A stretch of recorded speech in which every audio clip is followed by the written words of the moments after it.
Lo sostienes en tus manos todos los días. Pero, ¿alguna vez te has preguntado cómo ese pequeño gránulo, con el que se fabrican bolsas, botellas e incluso piezas de aviones, nace del petróleo?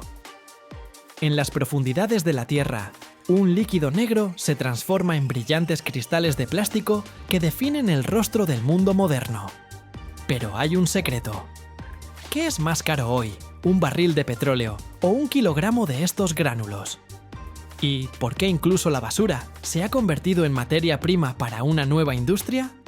Mira hasta el final y descubrirás cómo del desecho nace el futuro. ¿Sabes si en tu país se producen gránulos de plástico o solo se importan?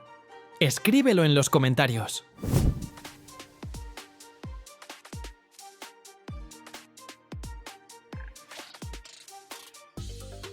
Las principales regiones de producción siguen siendo Asia, Europa y América del Norte, con China ocupando más del 30% del mercado mundial. En el mundo, la mayoría de los gránulos se fabrican a partir de polietileno, polipropileno y poliestireno. La gran mayoría de la producción se concentra en gránulos de materia prima virgen, pero los volúmenes de gránulos secundarios, plástico reciclado, están creciendo, en línea con la tendencia del desarrollo sostenible. El costo del plástico y los gránulos varía según el tipo de polímero, la región y los precios mundiales del petróleo y el gas. La tendencia al alza de los precios en el año 2025 está relacionada con la escasez de materias primas, los problemas logísticos y las nuevas normativas medioambientales. ¿Y qué tienen que ver los precios del petróleo? Te preguntarás. ¿De qué crees que están hechos?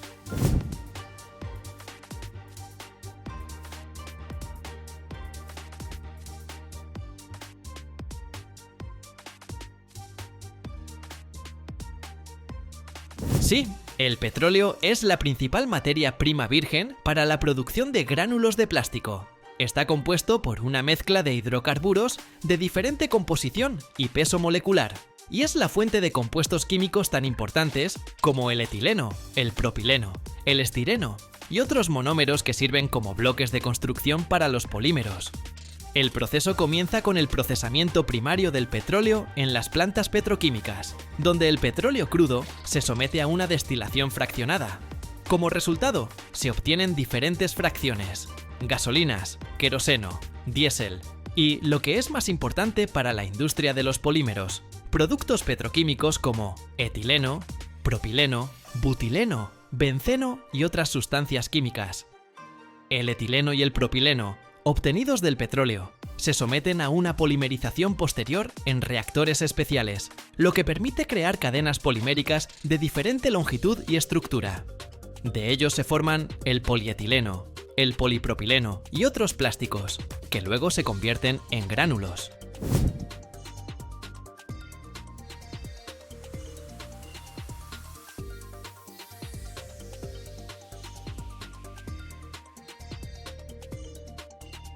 A la producción llegan materiales poliméricos en forma de polvos, pastas o trozos refundidos, así como residuos de materias primas secundarias. Todos los materiales se comprueban minuciosamente para asegurar que cumplen con los estándares de pureza, humedad y tamaño de partícula.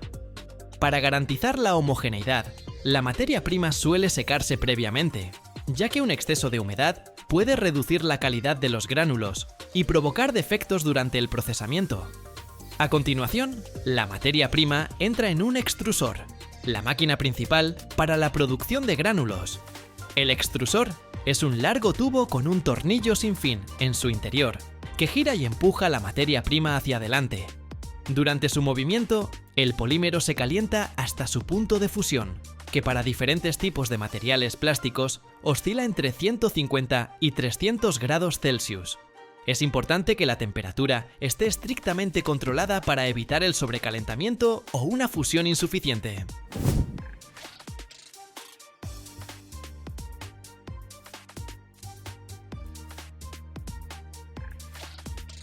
En estado fundido, el polímero pasa a través de un molde especial, la hilera, que le da al material la forma necesaria para las siguientes operaciones.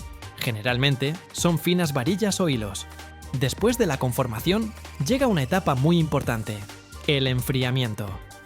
Las varillas se envuelven o se pasan por un baño de agua fría para estabilizar rápidamente las propiedades del material, evitar deformaciones y conservar la dureza necesaria. Las varillas finalmente enfriadas se alimentan a una máquina de corte, donde cuchillas especiales las cortan en gránulos uniformes. El tamaño y la forma de los gránulos pueden variar según los requisitos de la aplicación final, pero en general, los gránulos tienen forma de pequeños trozos cilíndricos u ovalados de 2 a 5 milímetros de longitud.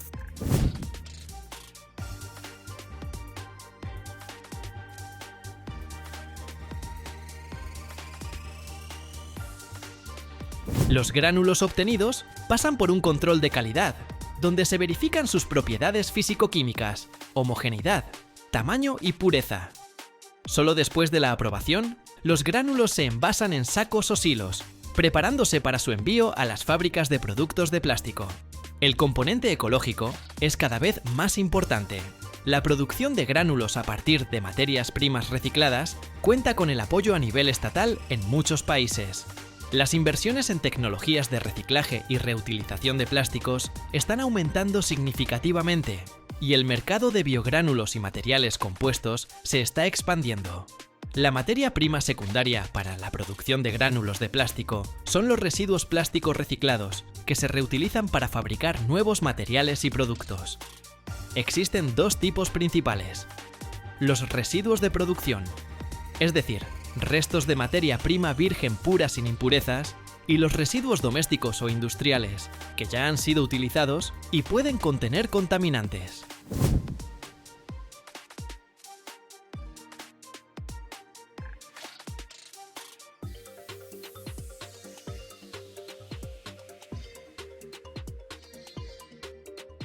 Después de la recolección de los residuos poliméricos, se clasifican por tipo de plástico. Los termoplásticos más comunes para el reciclaje son el polietileno, el polipropileno, el cloruro de polivinilo, el poliestireno y el tereftalato de polietileno. Ahora entienden por qué es necesario clasificar cuidadosamente la basura. La clasificación es muy importante para evitar la mezcla de polímeros de diferentes tipos, lo que podría empeorar la calidad de los futuros gránulos. La siguiente etapa es la trituración o el desmenuzamiento, donde los residuos de plástico se cortan en pequeños trozos. Luego se lavan a fondo para eliminar la suciedad, la grasa, las etiquetas y otras impurezas. Después, se secan para eliminar el exceso de humedad y preparar el material para la fusión. A continuación, la materia prima secundaria pasa por la aglomeración, un proceso en el que el material triturado se calienta y se mezcla hasta alcanzar un estado plástico. Luego se enfría y se forma en pequeñas bolas, el aglomerado.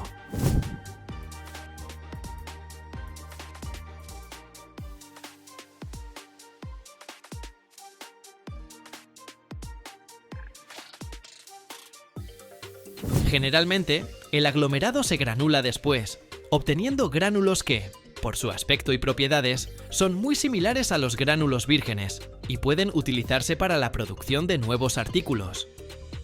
El uso de gránulos vírgenes es importante para productos complejos y de alta responsabilidad, donde se requiere la máxima resistencia y durabilidad. Al mismo tiempo, la producción de materia prima virgen requiere más energía y recursos en comparación con la secundaria, lo que impulsa el desarrollo de tecnologías de procesamiento y reciclaje. Y los gránulos secundarios se utilizan para fabricar los mismos tipos de productos que la materia prima virgen: películas, bolsas, contenedores, materiales de construcción, piezas de uso industrial y mucho más. El desarrollo del mercado de materias primas secundarias está estimulado por los esfuerzos en política ambiental, el aumento de los estándares de eliminación y el progreso tecnológico.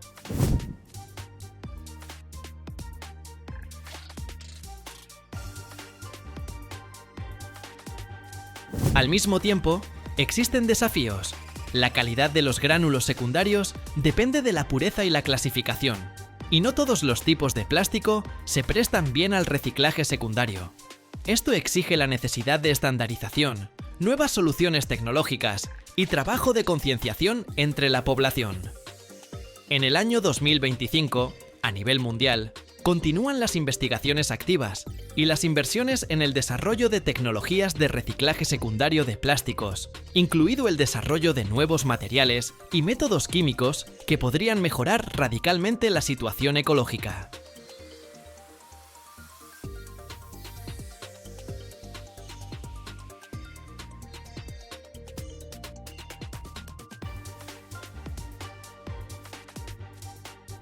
Cada año, en el mundo, se talan más de 1.000 millones de metros cúbicos de madera, pero solo unos pocos saben cómo es realmente el procesamiento de las secuoyas gigantes, árboles que han sobrevivido a imperios y que incluso vieron a los mamuts. Imagina, un tronco con un diámetro de varios metros y un peso de decenas de toneladas girando en un torno, lenta y sonoramente, como el corazón de la Tierra. Cada movimiento de la gubia revela un patrón único, formado por la naturaleza durante milenios. El secreto de este oficio es impresionante. Y si te quedas hasta el final, descubrirás un hecho que cambiará para siempre tu percepción sobre el trabajo con la madera.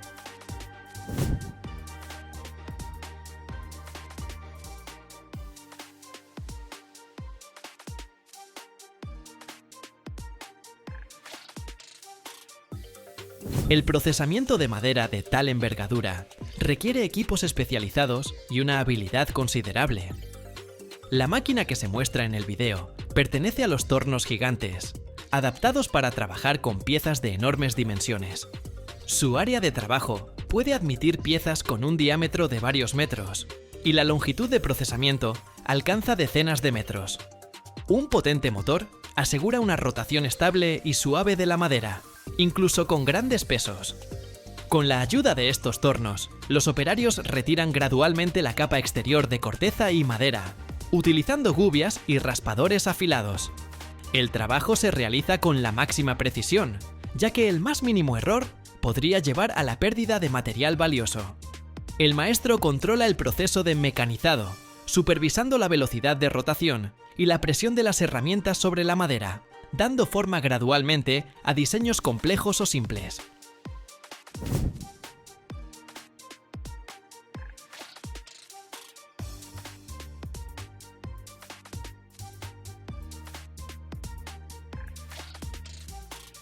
Primero, se eliminan las grandes protuberancias y capas, luego se pasa a un lijado más detallado, que permite resaltar la textura natural y dejar la madera completamente lisa. El procesamiento de la madera de secuoya no es solo un proceso tecnológico, sino una forma de arte, ya que cada creación es única debido a las características naturales del material. La alta densidad y dureza de la madera roja hacen que el proceso sea complejo, pero al mismo tiempo subrayan la calidad del producto. Las secuoyas crecen principalmente en áreas de distribución natural limitada, por lo que la conservación y el uso racional de su madera son de gran importancia. La tala de secuoyas gigantes en el pasado llevó a la destrucción casi total de los grandes árboles en algunas regiones.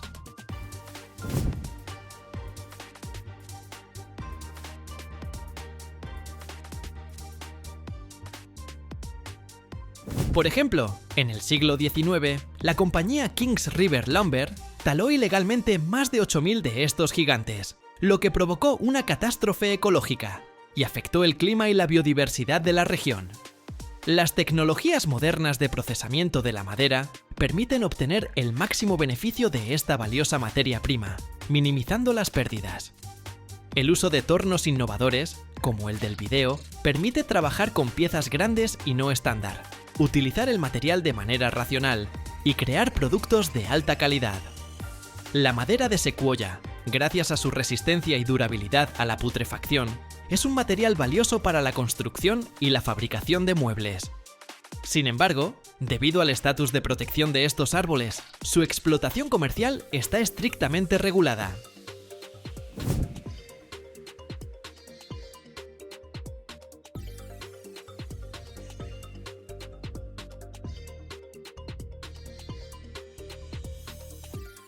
Debido al gigantesco diámetro de la pieza y su peso de varias toneladas, el torno funciona a revoluciones muy bajas, para evitar vibraciones y asegurar un corte controlado. El maestro regula manualmente la presión de las herramientas para no dañar el material. El procesamiento pasa por varias etapas. Primero, un corte vasto, luego un mecanizado detallado y un lijado, como ya hemos mencionado. Después del procesamiento en los tornos, de los gigantescos troncos se fabrican diversos objetos de interior y de arte, desde grandes columnas decorativas, muebles y esculturas, hasta tablas de acabado. Debido a la belleza natural de la textura y los colores de esta madera, los productos a menudo se convierten en objetos arquitectónicos o de diseño únicos.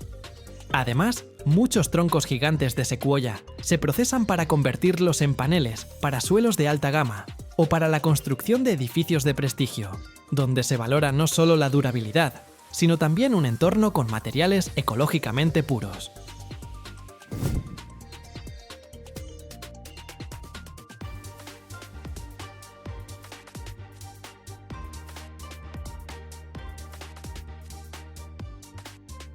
En algunos casos, la madera se destina a la fabricación de vagones, traviesas, postes de telégrafo e incluso estructuras submarinas, donde la resistencia a la putrefacción y la robustez son importantes. Se sabe que algunas secuoyas antiguas se utilizan con fines turísticos o culturales. Por ejemplo, en los Estados Unidos se crean túneles en gigantes caídos por los que pueden pasar libremente los coches, y otros troncos se adaptan para convertirlos en galerías o restaurantes, atracciones turísticas muy populares. El procesamiento de troncos gigantes de secuoya es el trabajo de maestros altamente cualificados, que combinan un profundo conocimiento del trabajo con la madera, con un considerable gusto artístico y destreza técnica. Para alcanzar el nivel que se puede ver en el video, es necesario pasar por un largo camino de formación y práctica, dominando una serie de herramientas y técnicas especializadas.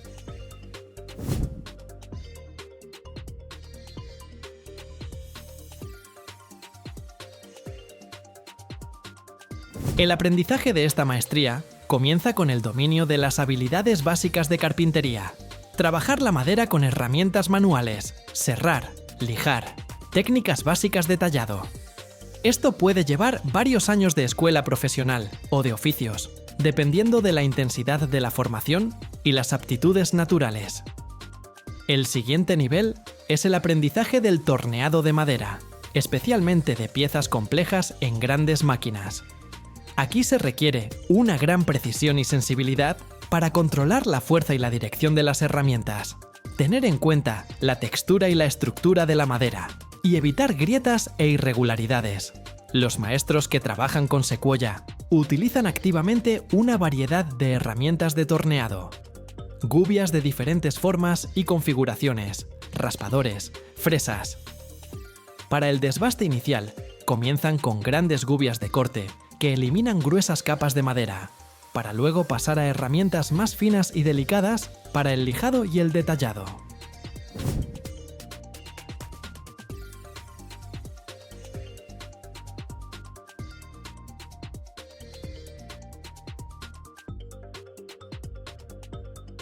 Las herramientas suelen estar hechas de acero de alta velocidad o equipadas con placas de carburo para una máxima durabilidad y afilado.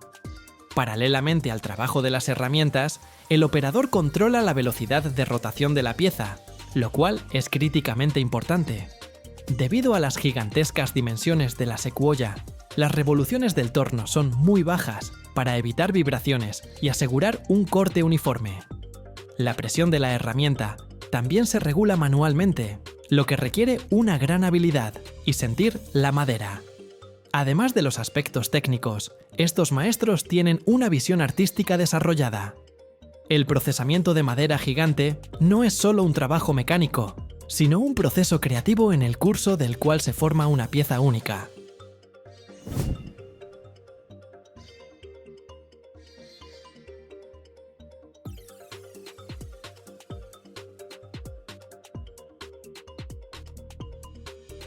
Para convertirse en un maestro así, es necesario combinar el conocimiento técnico con la comprensión de las propiedades naturales del material y las habilidades artísticas.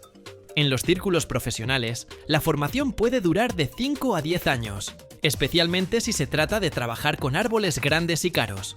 A menudo, los artesanos realizan prácticas, aprenden de torneros experimentados, participan en talleres y escuelas de arte. Después de la formación básica, el maestro continúa perfeccionándose, ganando experiencia en el trabajo con diferentes especies de madera, piezas grandes, formas y técnicas complejas, creando objetos artísticos únicos. Es la estricta observancia de la tecnología, combinada con un enfoque creativo, lo que permite lograr resultados impresionantes.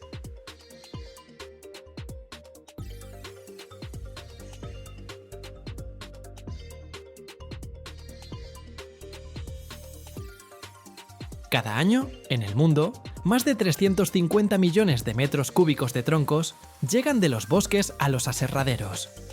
Es tanta madera que se podrían construir 1,5 millones de casas americanas con ella. Pero aquí está el enigma. Solo la mitad de cada tronco perfecto se convierte en tablas. ¿Dónde desaparece el resto? Se convierte en parte de una industria oculta que pocos conocen. Imagina, virutas, astillas, aserrín e incluso la corteza encuentran una nueva vida, alimentando producciones enteras. Y si te quedas hasta el final, descubrirás el secreto de cómo un árbol común se transforma en miles de productos que están a tu lado todos los días.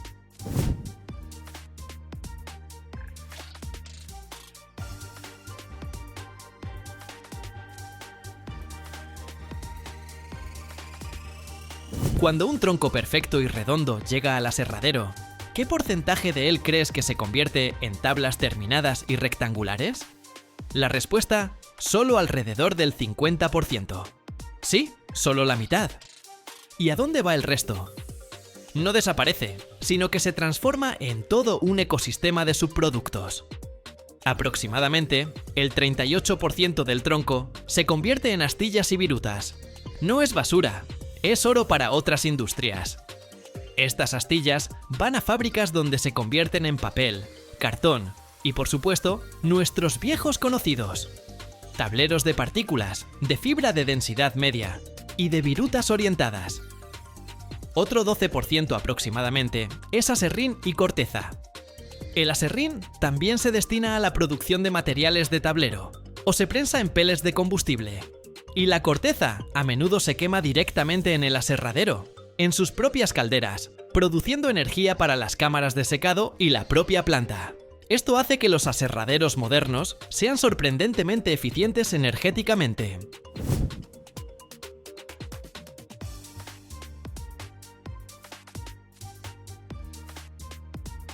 De esos 350 millones de metros cúbicos de troncos, se obtienen aproximadamente 175 millones de metros cúbicos de madera aserrada, es decir, tablas. Es suficiente para construir 1,5 millones de casas de entramado de madera americanas promedio.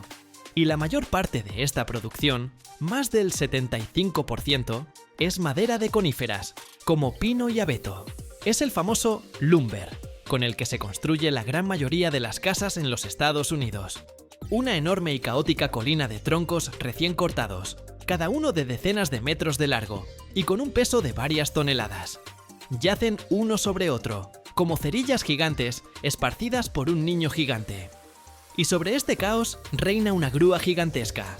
Su garra de acero, parecida a la pata de un depredador prehistórico, desciende y, con un chirrido metálico, agarra un único tronco y lo eleva en el aire con una facilidad increíble.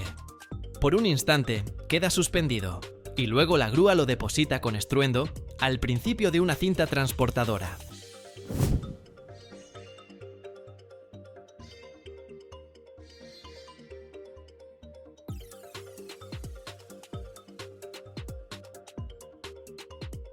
El tronco avanza lentamente, y su solitario viaje es un espectáculo de fuerza e inevitabilidad.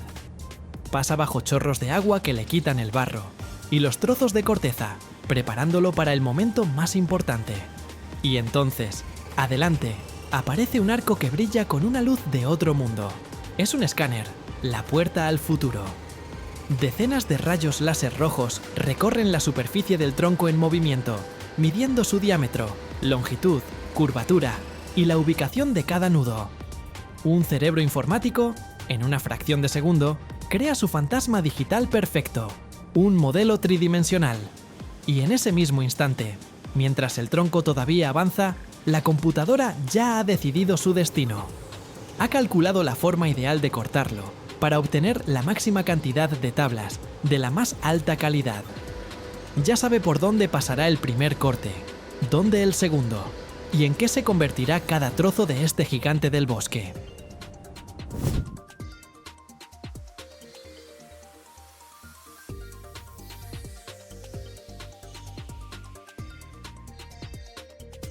El tronco se acerca lentamente, y potentes abrazaderas hidráulicas lo sujetan, preparándolo para el corte. Antes de cortar el tronco, es escaneado por escáneres tridimensionales. La computadora, en una fracción de segundo, crea un modelo digital exacto y calcula la forma ideal de cortarlo para obtener la máxima cantidad de tablas de la más alta calidad. Esto se llama optimización del corte. Gracias a esta tecnología, el porcentaje de rendimiento del producto final ha aumentado significativamente en las últimas décadas. Y la sierra que corta el tronco no es un simple disco.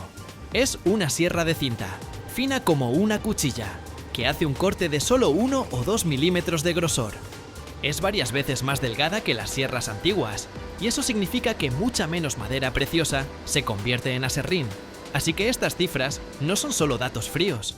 Es la historia de cómo las tecnologías modernas permiten tomar el regalo de la naturaleza y usarlo con la máxima eficiencia, convirtiendo cada tronco en todo un espectro de productos útiles.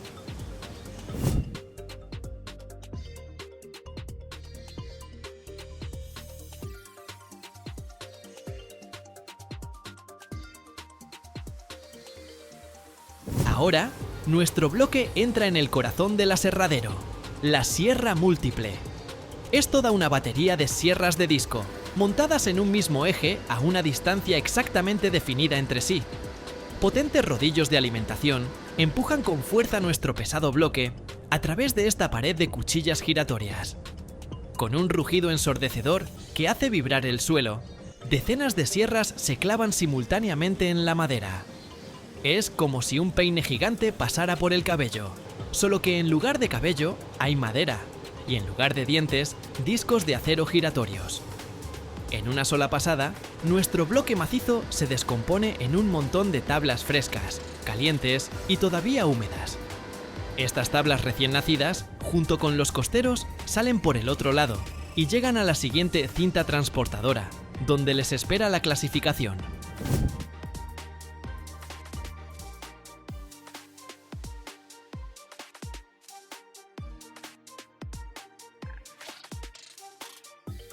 Aquí trabajan personas con un ojo increíblemente entrenado. Las tablas pasan flotando junto a ellos y en una fracción de segundo evalúan la calidad de cada una, la cantidad y el tamaño de los nudos, la presencia de grietas, la curvatura de las fibras. Con un movimiento rápido, dirigen cada tabla a su propia cinta transportadora. Las mejores a una línea, las peores a otra.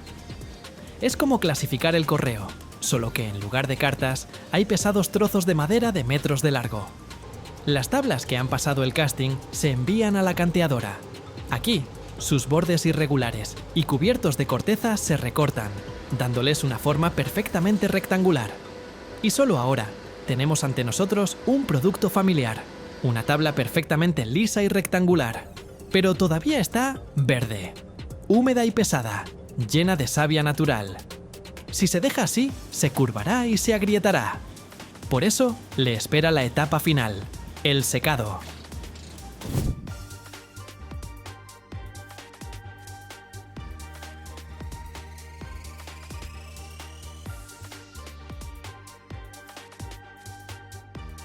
Las tablas se apilan en altas y ordenadas pilas, separando cada capa con listones delgados para que el aire pueda circular entre ellas.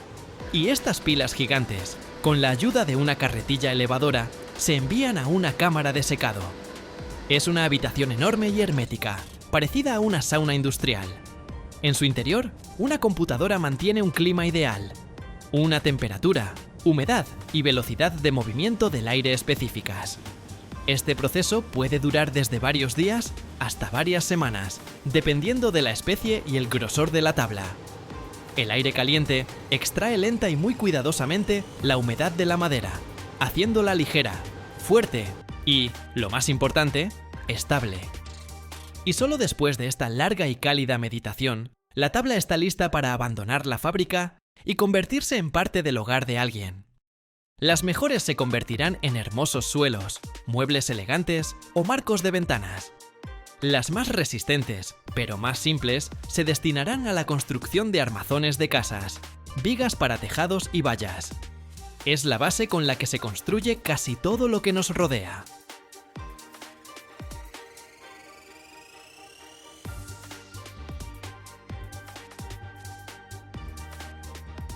Hoy nos embarcaremos en un viaje al corazón mismo de un leviatán industrial, a un lugar donde nace el sistema circulatorio de nuestro mundo moderno. Hablaremos de la producción de tubos de cobre. Suena simple, ¿verdad? Pero no estoy hablando de una pequeña fábrica. Estoy hablando de un mecanismo gigantesco, rugiente y ardiente, que cada día, 24 horas al día, transforma montañas de cobre puro en 13.000 toneladas de tubos perfectos. Esto no es solo un proceso de producción, es el espectáculo metalúrgico más grandioso y rápido del planeta. Es una historia sobre cómo, a partir de un metal duro como la piedra, en cuestión de minutos, se estira un hilo de varias millas de largo, tan fino y flexible como un espagueti. Es un verdadero dios industrial que crea incesantemente las venas para nuestras casas, hospitales y coches.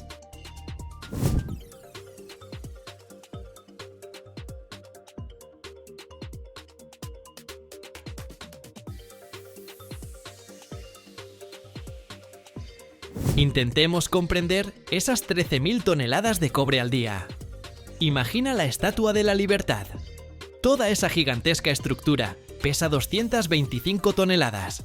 Eso significa que esta fábrica produce suficiente cobre cada día para construir casi 60 de esas estatuas. Cada día de la semana, sin pausa para el almuerzo. En un año, esta única fábrica produce casi 5 millones de toneladas de cobre, lo que representa una parte significativa de toda la producción mundial. Si tomaras toda esa producción diaria y la convirtieras en un tubo de fontanería estándar de media pulgada, su longitud superaría las 14.000 millas. Eso es más de la mitad de la longitud del ecuador de la Tierra. Cada santo día. A la fábrica llega una materia prima que parece una obra de arte: el cobre catódico. Estas placas perfectamente rectangulares y pesadas tienen un asombroso y profundo color rojo rosado. Es cobre con una pureza de casi el 100%, concretamente del 99,99%.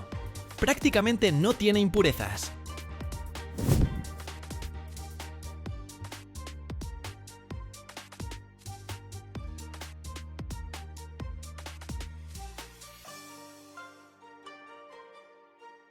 Esta pureza no es un simple capricho, es la garantía de la calidad, ya que cualquier partícula extraña podría causar una grieta en el futuro tubo. Estas pesadas placas, cada una con un peso de varios cientos de libras, se cargan en un horno con la ayuda de grúas gigantes. Es un horno vertical colosal que se adentra profundamente en la tierra, un verdadero sol de bolsillo. En su interior, la temperatura alcanza los 2000 grados Fahrenheit. El cobre, al entrar en este infierno, se derrite instantáneamente, convirtiéndose en un río líquido, deslumbrante y brillante. No es solo metal fundido, es un océano hirviente de fuego líquido que fluye continuamente desde el horno. Y aquí es donde comienza lo que hace que este proceso sea el más impresionante del mundo: la continuidad. En la producción convencional, el metal fundido se vierte en moldes para obtener lingotes, que luego se enfrían, se vuelven a calentar y se laminan. Es lento e ineficiente.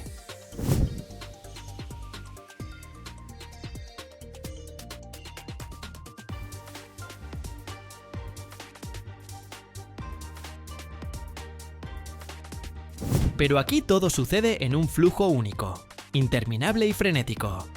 El cobre líquido del horno fluye directamente a un dispositivo especial, una máquina de colada continua. Imagina una enorme rueda de cobre refrigerada por agua, en la que se ha tallado una ranura circular.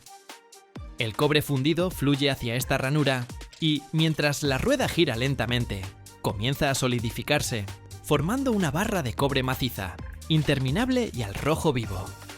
Esta barra, sin siquiera tener tiempo de enfriarse, llega inmediatamente a un tren de laminación.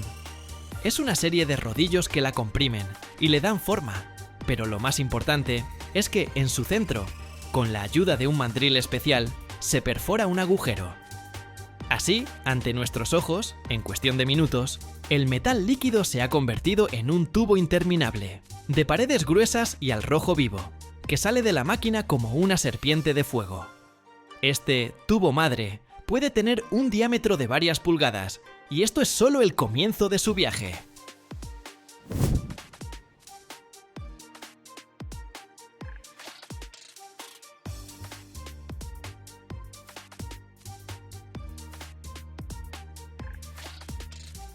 Ahora, nuestra serpiente gruesa y caliente necesita adelgazar. Y adelgazar radicalmente. Llega una etapa parecida a la fabricación de pasta interminable. El tubo madre, enfriado, se alimenta a un banco de trefilado. Imagina una serie de placas de acero increíblemente resistentes, con orificios que se van estrechando gradualmente. Estos orificios se llaman hileras, y su superficie interior está pulida hasta un brillo de espejo, y recubierta con polvo de diamante. El extremo del tubo grueso se afila, se pasa por la primera hilera, de un diámetro ligeramente menor, y se sujeta con unas gigantescas mordazas en el otro lado. Y estas mordazas, que se mueven a lo largo de un largo raíl, comienzan a tirar. Con una fuerza increíble, medida en decenas de toneladas, arrastran el tubo a través de este estrecho orificio. El cobre, siendo un metal muy plástico, no se rompe. Se estira, volviéndose más largo y más delgado, como un caramelo que se estira. Este proceso se repite una y otra vez.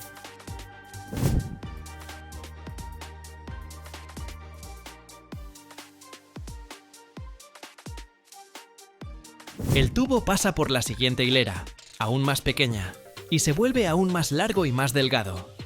Después de cada uno de estos estiramientos, la longitud del tubo puede duplicarse. Lo que era un trozo de 100 pies de tubo grueso se convierte en miles de pies de tubo fino. Pero este proceso tiene un efecto secundario. Durante el estiramiento, el cobre sufre lo que se conoce como acritud. Se vuelve muy duro y quebradizo. Si continuáramos estirándolo, simplemente se rompería.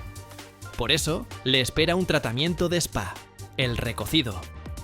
Después de varias pasadas por las hileras, el larguísimo tubo, ya enrollado en una enorme bobina que puede pesar varias toneladas, se envía a un horno de recocido.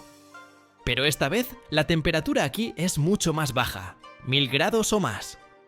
Este calentamiento controlado alivia las tensiones internas en el metal, haciéndolo de nuevo blando y plástico, listo para más estiramientos. Este ciclo de estiramiento, recocido, estiramiento puede repetirse muchas veces, dependiendo de cuán fino deba ser el tubo final.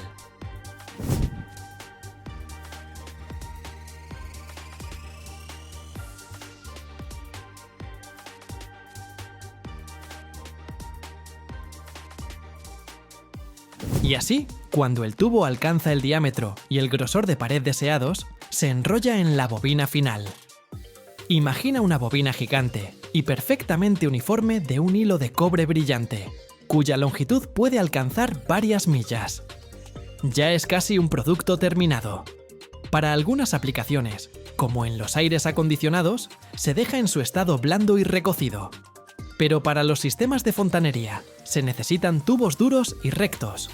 Por eso, estas bobinas se desenrollan y se pasan por una máquina enderezadora, que endereza perfectamente el tubo.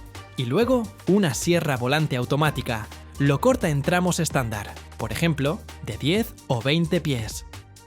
Durante todo este frenético proceso, desde el metal líquido hasta el tubo terminado, hay un control de calidad incesante.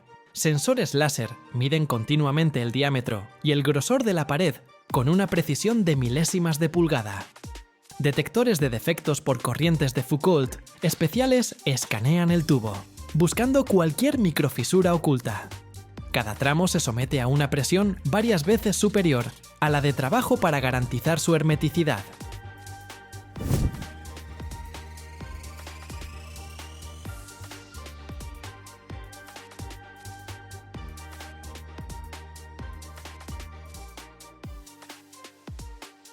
Y solo después de esto, los tubos perfectamente limpios, brillantes y verificados se empaquetan, se marcan y se envían a los almacenes.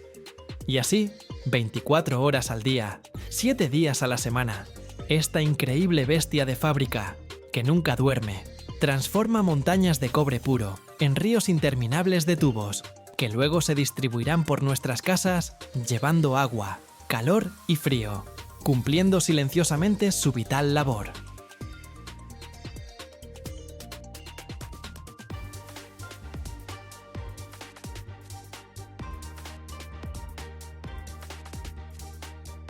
Cada año, en el mundo, se producen más de 27.000 millones de pies cuadrados de paneles de yeso.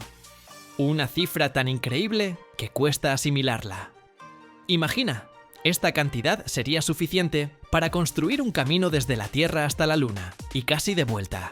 Pero detrás de estos fríos números se esconde una historia no solo sobre un material de construcción, sino también sobre la economía, sobre ciudades enteras que crecen junto con la demanda.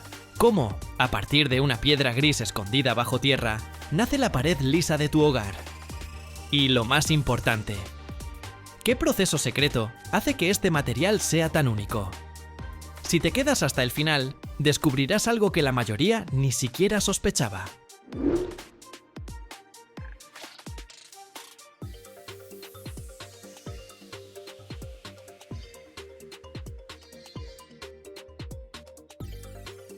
Las cifras que respaldan la producción de paneles de yeso en los Estados Unidos no son solo grandes, son astronómicas y cuentan la historia de cómo el país construye, renueva y respira. En un año reciente, las fábricas de Estados Unidos produjeron aproximadamente 27.000 millones de pies cuadrados de paneles de yeso. Este número es tan colosal que es difícil de comprender. Intenta imaginarlo. Si extendieras toda esa cantidad de paneles de yeso, podrías crear un camino continuo de 3 pies de ancho que se extendería desde la Tierra hasta la Luna y casi a mitad de camino de regreso. O bien, con esa cantidad de láminas, podrías cubrir por completo todo el territorio del estado de Delaware 2 veces y aún sobraría. Este flujo interminable de material de construcción no es solo un producto físico, sino también un poderoso indicador económico.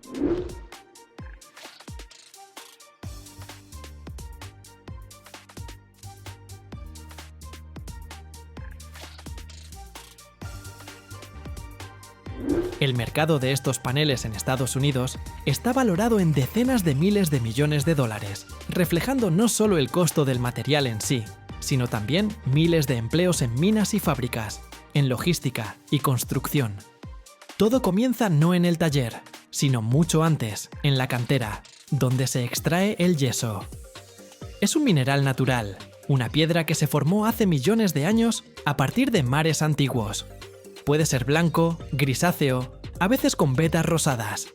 Enormes excavadoras muerden los depósitos de yeso y cargan camiones volquete con bloques de esta piedra. Estos camiones transportan toneladas de yeso a la fábrica y lo descargan en el patio de materias primas, creando montañas enteras que esperan su transformación. La primera etapa dentro de la fábrica es la trituración gruesa. Los bloques de yeso caen en las gigantescas mandíbulas de acero de la trituradora primaria.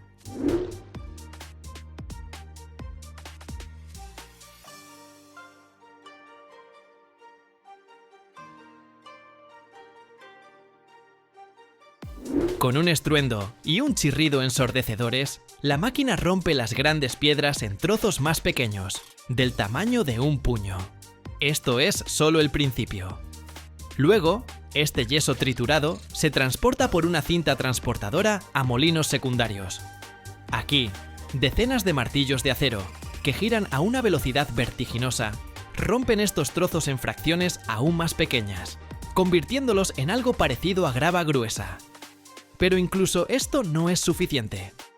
La etapa final de la trituración convierte el yeso en un polvo fino como el talco. Se vuelve tan fino que recuerda a la harina o al polvo.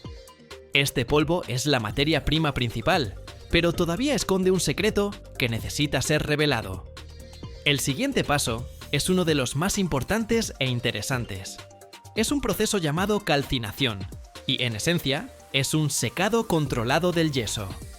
El asunto es que en la estructura cristalina del yeso natural hay moléculas de agua atrapadas.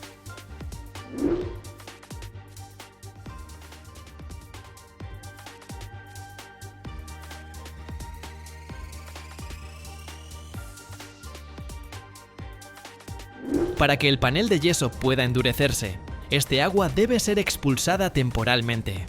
Para ello, el polvo blanco se introduce en un enorme horno giratorio. Se parece a un tambor gigante, inclinado en un pequeño ángulo. Dentro de este horno se mantiene una temperatura muy precisa, de unos 300 grados Fahrenheit. El polvo de yeso, mientras se remueve lentamente dentro del tambor, se calienta, y el agua ligada a mocael se convierte en vapor y se evapora. Químicamente hablando, el yeso se convierte en sulfato de calcio hemihidratado, pero en términos más simples, se vuelve sediento. Ahora este polvo, que ya se llama yeso de construcción o estuco, tiene una propiedad única. Si se le vuelve a añadir agua, la absorberá con avidez y se convertirá de nuevo en una piedra de yeso sólida. Es precisamente esta propiedad la que subyace a toda la producción. El polvo caliente obtenido se enfría y se almacena en silos gigantescos, parecidos a torres, desde donde se alimentará la línea de producción principal.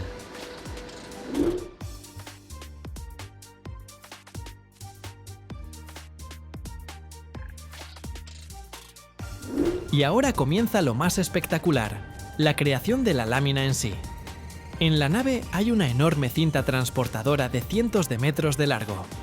Al principio de ella hay dos rollos gigantes de un papel especial y denso, cartón. Un rollo es para la cara vista, es perfectamente liso, blanco. El otro es para la parte trasera, puede ser un poco más oscuro, grisáceo. La cinta del rollo inferior, el de la cara vista, se desenrolla y se coloca sobre la cinta transportadora, formando una pista interminable.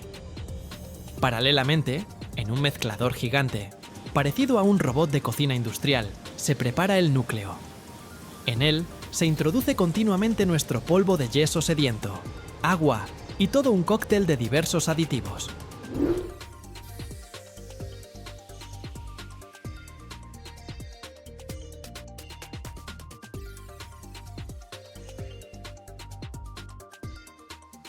Cada aditivo desempeña su propio papel.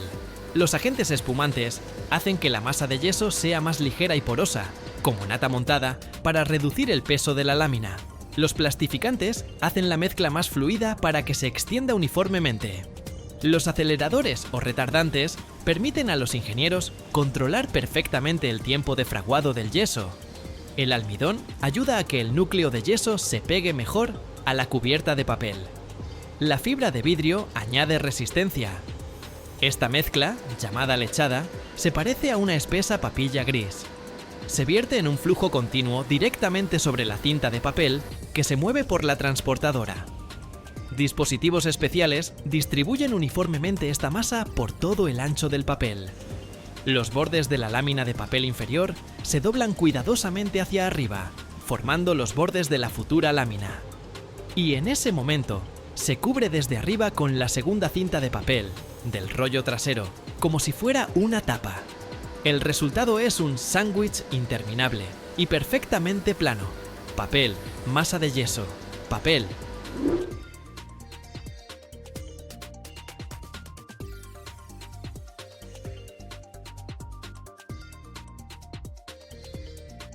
Este sándwich pasa inmediatamente entre dos rodillos o bajo una placa de formado, que lo comprimen hasta un grosor exactamente especificado, por ejemplo, media pulgada.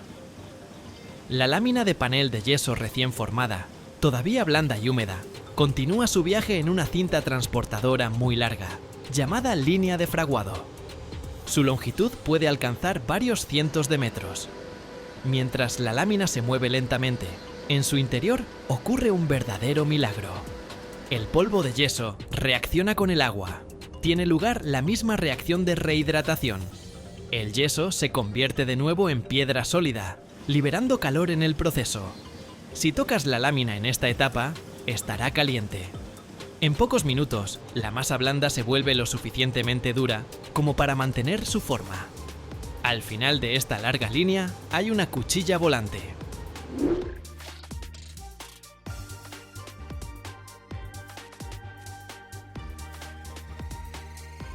Es una enorme hoja que se mueve sincrónicamente con la cinta y, en el momento adecuado, realiza un corte rápido y preciso, cortando el sándwich interminable en láminas de longitud estándar, por ejemplo, 8 o 12 pies.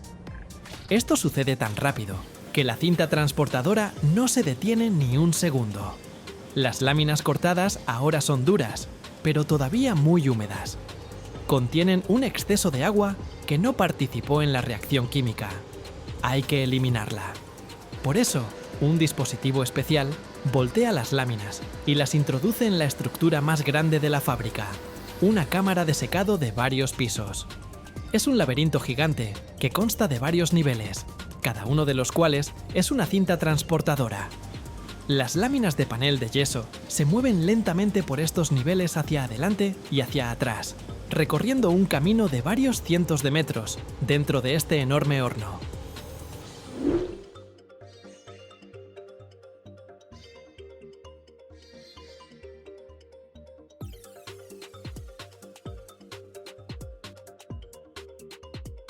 El aire caliente que circula en el interior evapora con cuidado el exceso de humedad. La temperatura aquí se controla muy meticulosamente. Solo hay que eliminar el agua libre, sin dañar la estructura cristalina del propio yeso. Este proceso puede durar aproximadamente 1 hora.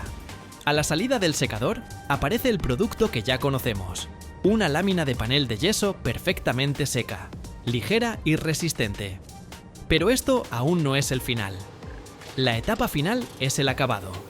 Se apilan 2 láminas terminadas cara a cara. Sus bordes se recortan perfectamente para que queden lisos y limpios. En el canto se pega una cinta de papel con información sobre el fabricante y el tipo de producto. Después, manipuladores robóticos, con una precisión y gracia sobrehumanas, levantan las láminas terminadas y las apilan en pilas perfectamente alineadas sobre palets. Cada pila se envuelve en una película protectora, se etiqueta y se envía al almacén.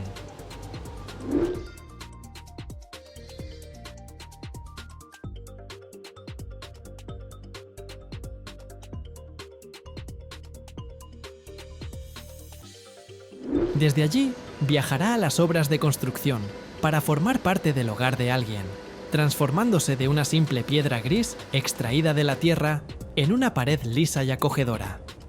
La producción de paneles de yeso es como un barómetro de la salud del sector de la construcción. Cuando la economía está en auge, la gente construye activamente nuevas casas y renueva las viejas, y la demanda de paneles de yeso se dispara. Las fábricas que producen este producto funcionan a pleno rendimiento, y el flujo de camiones que distribuyen las láminas terminadas por todo el país se vuelve interminable. El corazón de esta producción late al unísono con el ritmo del mercado inmobiliario. Geográficamente, esta industria también tiene sus centros.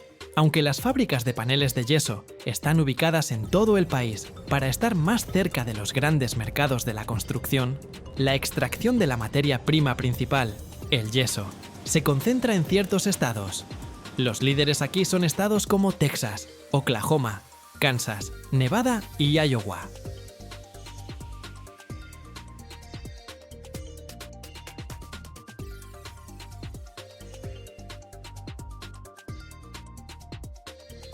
Cada año, en el mundo, se producen más de 100 millones de metros cúbicos de tableros de fibra de densidad media. Es una cantidad tan enorme que con ella se podría construir una carretera alrededor de todo el planeta. Y así cada año. Imagina, lo que ayer era basura, aserrín, virutas y papel de desecho, hoy se convierte en un material valorado en más de 25.000 millones de dólares. La mitad de todo el volumen lo controla China, y Europa y Estados Unidos añaden millones de metros cúbicos cada año. Pero, ¿qué sucede realmente tras los muros de las fábricas, donde el polvo de madera recorre el camino desde ser un residuo hasta convertirse en planchas perfectamente lisas? Si te quedas hasta el final, descubrirás un secreto que normalmente se oculta.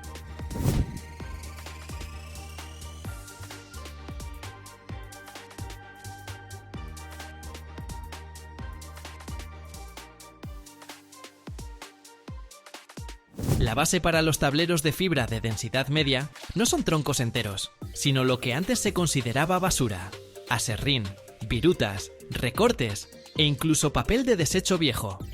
Es el triunfo del uso racional de los recursos. Estas montañas de residuos de madera se transportan a la fábrica y primero se limpian a fondo. Potentes imanes extraen cualquier impureza metálica, clavos, grapas, y sistemas de cribado eliminan la arena y las piedras que podrían dañar los costosos equipos. Después, la materia prima entra en un enorme tanque, donde se lava y se vaporiza con vapor caliente. Esto no es por limpieza.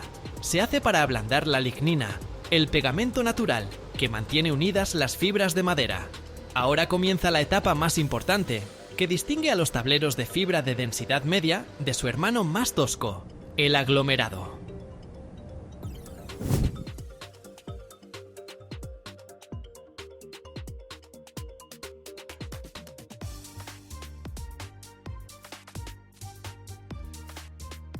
La viruta preparada y ablandada se alimenta a una máquina llamada desfibrador o refinador. Imagina dos gigantescos platos metálicos, como las muelas de un molino, que giran uno contra el otro a una velocidad enorme. En su superficie hay un complejo patrón de salientes afilados y ranuras. La masa de madera entra entre estos discos y ellos literalmente la peinan hasta sus componentes más finos, desgarrándola en fibras de madera individuales.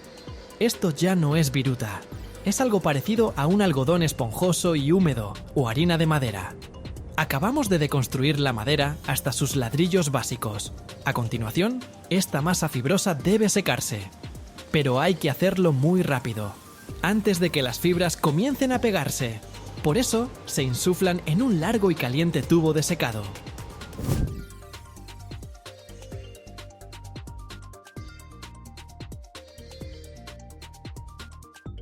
Una corriente de aire caliente recoge las fibras y mientras vuelan por este tubo, toda la humedad sobrante se evapora. Y aquí, mientras las fibras aún están calientes y vuelan en este torbellino, ocurre la siguiente etapa clave: el encolado. En la corriente de aire, a través de boquillas especiales, se inyecta una fina niebla de aglutinante. Es resina de urea formaldehído, nuestro pegamento. Esta niebla envuelve cada diminuta fibra, cubriéndola con una fina película pegajosa. Es un método muy eficaz que garantiza una distribución perfectamente uniforme del pegamento. Ahora esta masa, impregnada de resina, seca y ligera como el plumón, está lista para convertirse en un tablero. Entra en la máquina formadora. La corriente de fibras se asienta sobre una ancha cinta transportadora en movimiento, formando una alfombra gruesa, esponjosa y absolutamente uniforme.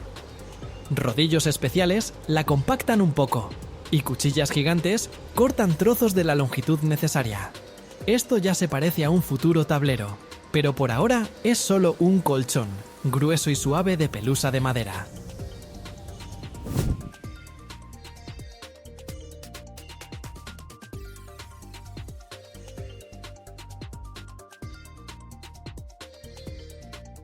Y entonces llega el clímax, el prensado en caliente. Esta alfombra esponjosa entra en una prensa gigante. Puede ser una prensa de varios pisos que comprime simultáneamente una pila entera de tableros, o una prensa continua, parecida a orugas gigantes en movimiento. Y aquí, sobre nuestra alfombra, actúan simultáneamente dos potentes factores. Primero, una presión colosal. Las placas de la prensa comprimen nuestro colchón esponjoso con una fuerza de cientos de toneladas, reduciendo su grosor varias veces y expulsando todo el aire. Las fibras de madera se presionan firmemente unas contra otras, formando una estructura increíblemente densa. Segundo, una alta temperatura de 200 grados Celsius. Este calor hace dos cosas. Activa la resina, haciendo que se polimerice y pegue firmemente las fibras en un monolito único, y al mismo tiempo evapora los restos de humedad que salen del tablero en forma de vapor siseante. Tras unos minutos en este abrazo de acero, la alfombra esponjosa se convierte en un tablero de fibra de densidad media duro, denso, perfectamente plano y todavía muy caliente.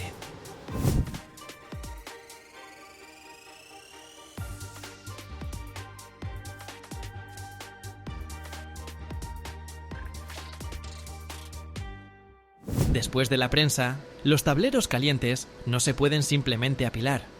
Hay que enfriarlos para eliminar las tensiones internas.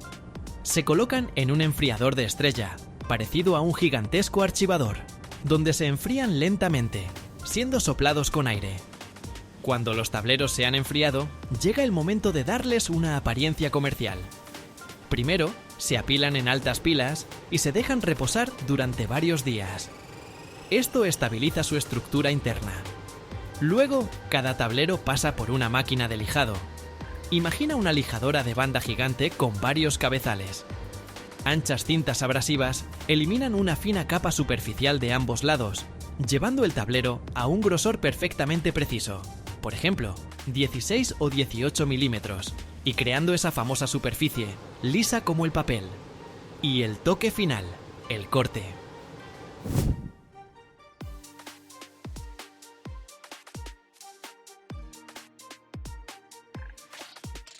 Enormes sierras cortan los grandes tableros tecnológicos en formatos comerciales estándar. Después de esto, cada lote pasa por un estricto control de calidad. Se comprueba su densidad, resistencia, grosor y la calidad de la superficie. Los tableros terminados y perfectamente lisos se marcan, se empaquetan y se envían a las fábricas de muebles, donde se convertirán en la base de cosas elegantes y con estilo en nuestro hogar, demostrando silenciosamente el noble camino que puede recorrer el simple polvo de madera. El mercado mundial de tableros de fibra de densidad media es una máquina gigantesca que mueve más de 25.000 millones de dólares al año. Y esta máquina no tiene intención de detenerse. Las previsiones dicen que crecerá un 6% cada año. Esto significa que la demanda de este material liso es simplemente una locura. ¿Y quién es el principal chef en esta cocina? El rey indiscutible es China. Produce más del 50% de todos los tableros de fibra de densidad media del mundo.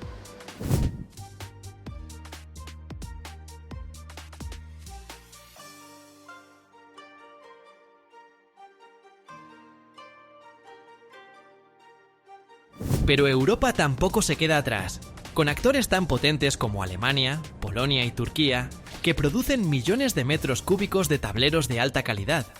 Y ahora, sobre los volúmenes. Anualmente, en el mundo, se producen unos 100 millones de metros cúbicos de tableros de fibra de densidad media. Esta cifra es tan enorme que es imposible de imaginar. Intentémoslo. Imagina una carretera. Si tomaras toda esta cantidad de tableros de fibra de densidad media y construyeras con ella una carretera de 10 metros de ancho y 25 centímetros de grosor, podrías rodear todo nuestro planeta por el ecuador con esa carretera. Cada año. Es un flujo interminable de material que se convierte en muebles, puertas y paneles para nuestros hogares.